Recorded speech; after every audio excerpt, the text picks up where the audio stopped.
le grand spécialiste, le psychiatre Christophe André, qu'on ne présente plus justement. Alors, cher Christophe André, j'aimerais bénéficier de votre expérience et de votre sagesse.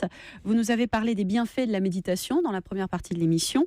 Concrètement, si on veut se mettre à la méditation là, Anissa et moi-même, par exemple, nos auditeurs, ou demain matin chez soi, ce qui paraît plus réaliste, on fait comment ? On commence par quoi déjà ? Est-ce qu'il faut une musique ou c'est pas du tout ? Non, pas forcément. Alors bon, si tout ce qui peut faciliter est bienvenu. C'est-à-dire si une musique de fond, il ne faut pas l'écouter attentivement, mais si une musique de fond, des chants de baleines, j'en sais rien, ça vous facilite l'histoire, on y va. Je vois que notre réalisateur Thomas Caillet a trouvé sa musique de fond. Ça n'est pas une baleine. Donc ça, c'est le premier point. Après, le deuxième truc, c'est on s'arrête de faire des choses. On s'arrête d'envoyer des SMS, on s'arrête de lire, on s'arrête de parler, on s'arrête de manger. Voilà, on arrête et on ne fait rien. Mais on va essayer de le faire à fond, ce rien. Il y a une position particulière, il faut se mettre... Anissa, laissez arrêter. Non, mais c'est très bien, c'était le troisième point. Après, le troisième point, c'est ce qu'on appelle la posture. Dans la méditation, il y a la posture du corps.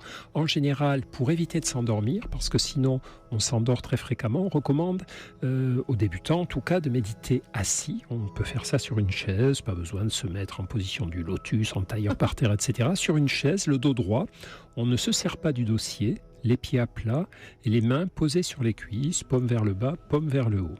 Voilà, on ouvre les épaules, on a la tête droite, sans raideur. On peut fermer les yeux ou les garder ouverts, ça n'a pas d'importance. Et là, on va se rendre présent à tout ce qui est là. La première chose, c'est le souffle. On va ressentir que notre corps est en train de respirer tout seul. On n'a pas besoin de faire d'efforts. La respiration se fait d'elle-même, donc on ne cherche pas à contrôler. On lâche prise et on observe toutes les sensations. L'air qui entre dans notre gorge, l'air qui ressort, la poitrine et le ventre qui s'abaissent, qui se lèvent. On se rend présent à ça. On cherche rien de précis, on ne va nulle part, on ne poursuit aucun objectif. On ne veut pas faire le vide, on ne veut pas se détendre particulièrement. Juste observer, accueillir tout ce qui vient. Puis après, on va ressentir son corps, on va écouter tout ce qui se passe autour de nous. Et puis, pendant plusieurs minutes, et si on aime ça, un quart d'heure, une demi-heure, on va rester là. Régulièrement, l'esprit s'en va. On se met à se dire « Waouh, où c'est que j'ai garé la voiture déjà ? J'ai pas répondu à tel coup de fil. » C'est normal. L'esprit, son boulot, c'est de produire des pensées. Il n'y a aucun problème avec ça. Simplement, chaque fois qu'on est parti, on revient à l'exercice, conscience du souffle, conscience du corps, écoute des sons, et on regarde passer nos pensées. On n'y rentre pas, on ne les alimente pas, on les regarde circuler. Anissa, ça marche ? Oui, je crois. Excusez-moi, je vous interromps une seconde. J'ai du mal à me mettre sur pause, mais...